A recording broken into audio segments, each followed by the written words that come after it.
কি খুঁজছিলে? আপনাকে কেন বলবো? ভালো প্রশ্ন। সেটা আমাকে তুমি মনে হয় এটা খুঁজছিলে।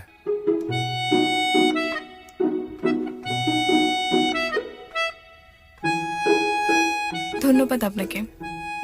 আমি আসি। হুম।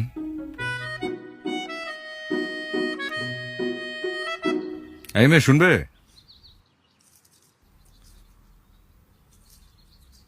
আমি মেয়ে না, আমি রোহি। আপনি চাইলে আমাকে নাম ধরে ডাকতে পারেন।